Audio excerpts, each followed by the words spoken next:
Alright my friends, this is the video that a lot of you have been waiting for. I've been regularly receiving comments about this video topic for some time now, so I guess I should get into it. Let's talk about corruption culture.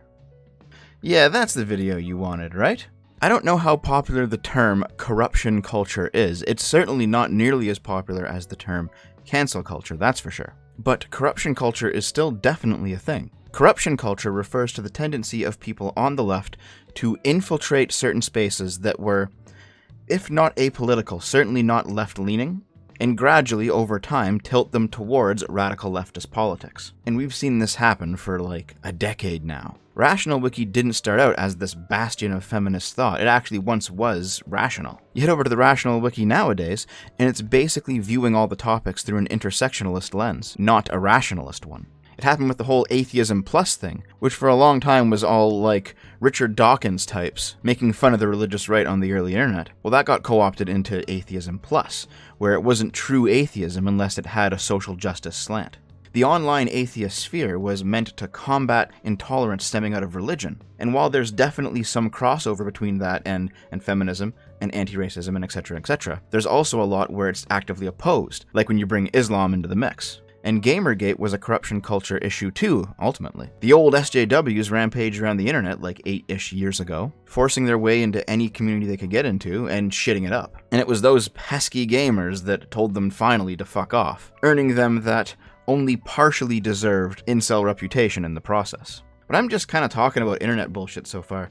There is a real aspect to corruption culture that I think we can discuss. When I made my video on Gearbox Software, in the part talking about Borderlands 3, I brought up this series of tweets. From Siran Strange, and this is not some nobody, this is somebody who actually worked on Borderlands 3. Flack uses they-them pronouns. Print 6, I guess. Stop pushing your own ignorance and anxiety on LGBTQ game devs and gamers. Smooch, I imagine it's legit difficult playing what could be your first game without 2+ options for strictly male characters. That can be legit scary. But you aren't being erased, I swear, heart. Everyone has a place in this world. We just want to give options to those who've never had them. And if, after that, you still find yourself spitting mad, fuck you, it's 100% canon. Retweeting this again, this one goes out to all the haters out there. I hope you find what you need in your own life to be fulfilled enough that you no longer feel the urge to be a wanknot. This is in reference to a robot character named Flack, and how they use they-them pronouns, presumably because they're a robot and therefore they wouldn't need a gender. I guess that makes sense. I don't really care too much because Borderlands 3 was absolute fucking garbage. But the point is, read this condescension, guys. Like, I've played a lot of games where there was no option to play as male characters. I'm fine with it. I think most people are honestly fine with it. This whole thing, you aren't being erased, I swear. Like, they talk a lot about trans erasure, or, about LGBT erasure, whatever. Erasure is the method in which, in narratives and storytelling, you basically get rid of things that are kind of outside the norm. This was known for a while as burying your gays, meaning that in TV shows and movies, especially in the 90s, even though there was gay representation, the gay characters often always died very early into the narrative, or they left the show, or something like that. But the reason this person words it like this, like, you aren't being erased, I swear, there's a reason for that.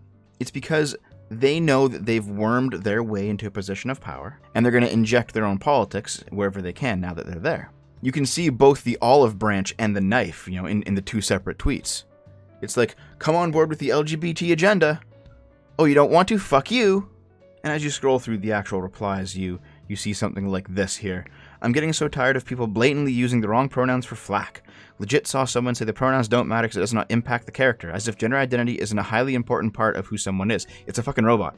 In this case, in this specific case where it's a robot and not a human, yeah, that gender identity doesn't really matter. Like, who fucking cares, right?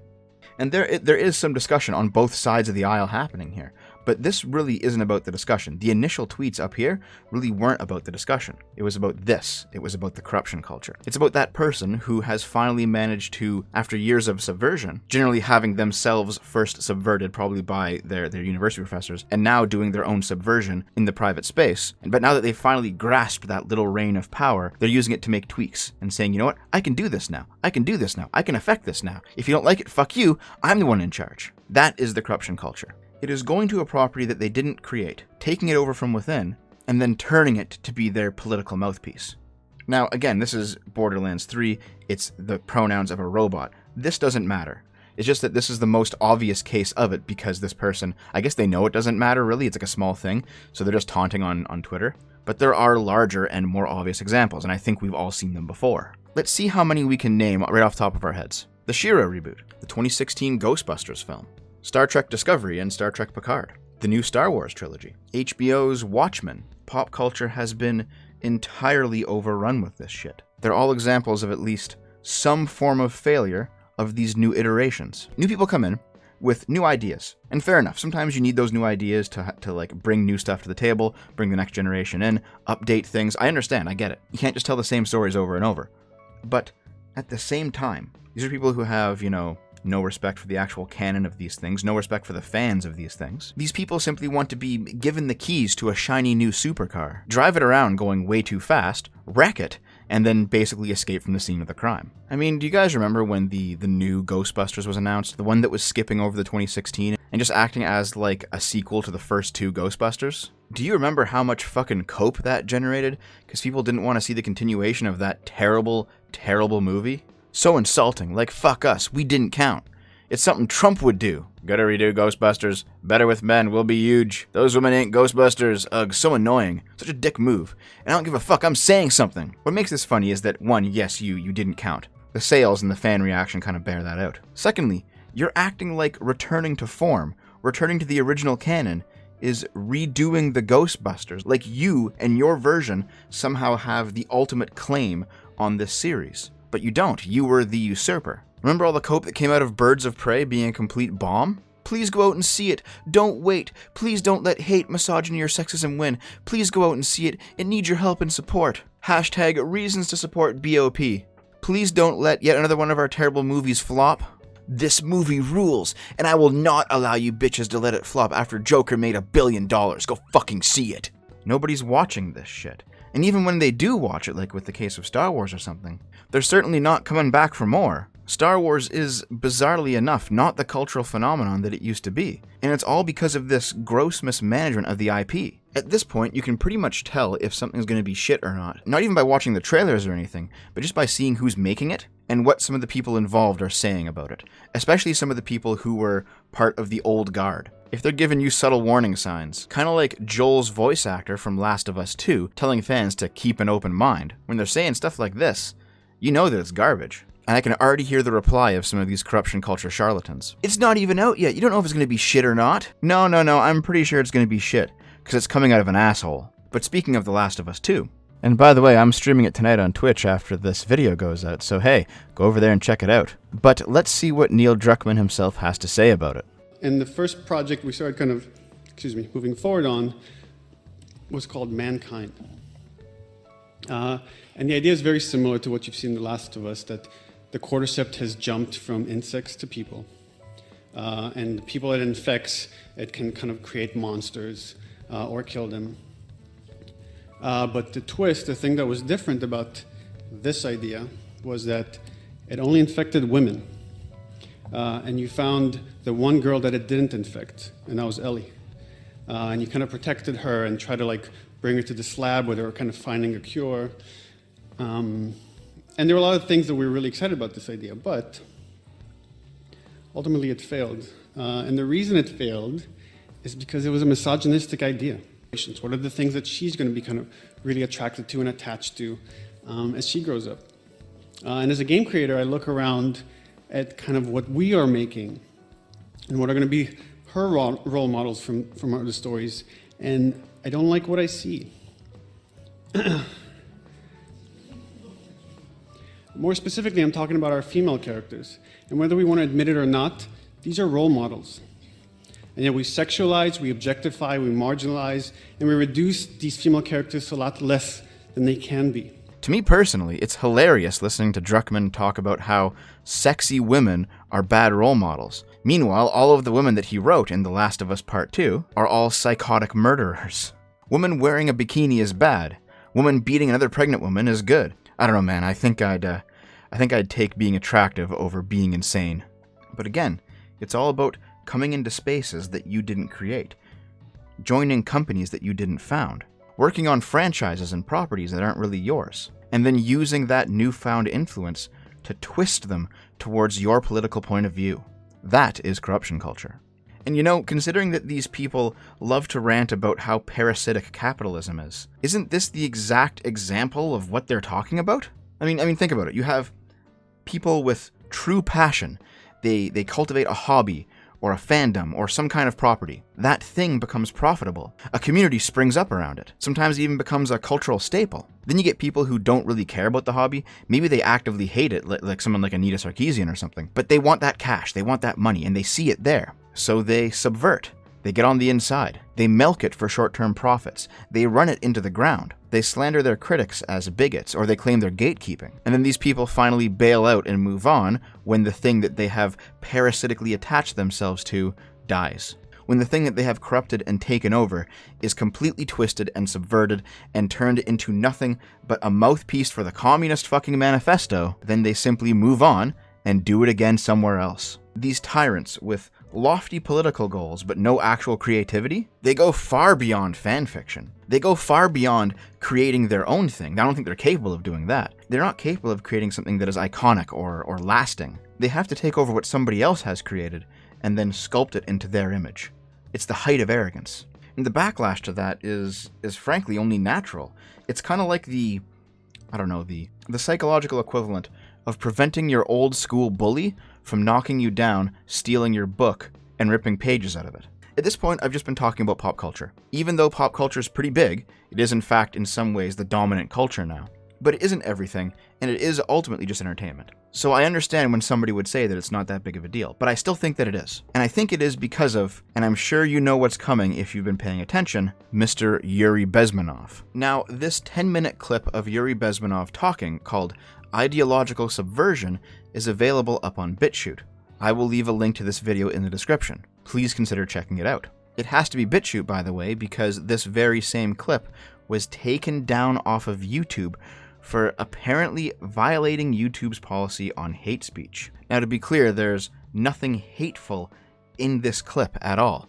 He simply talks about the strategies that the KGB used back in the 1960s to long-term subvert the United States population by worming their way into various institutions, subverting them with Marxism, and then indoctrinating students through the use of professors. Nothing hateful was said in this at all, and it is honestly ridiculous that YouTube would take this down. Of course, because YouTube is run by a bunch of monkeys, there is a longer 2-hour variant of that interview that is currently up on YouTube. This will be linked in the description too, but I have a feeling as soon as YouTube discovers it, it'll probably go down. Now, I'm not going to actually play these videos because I don't want to get my channel taken off of YouTube, but I will tell you the content of them, at least in my own words.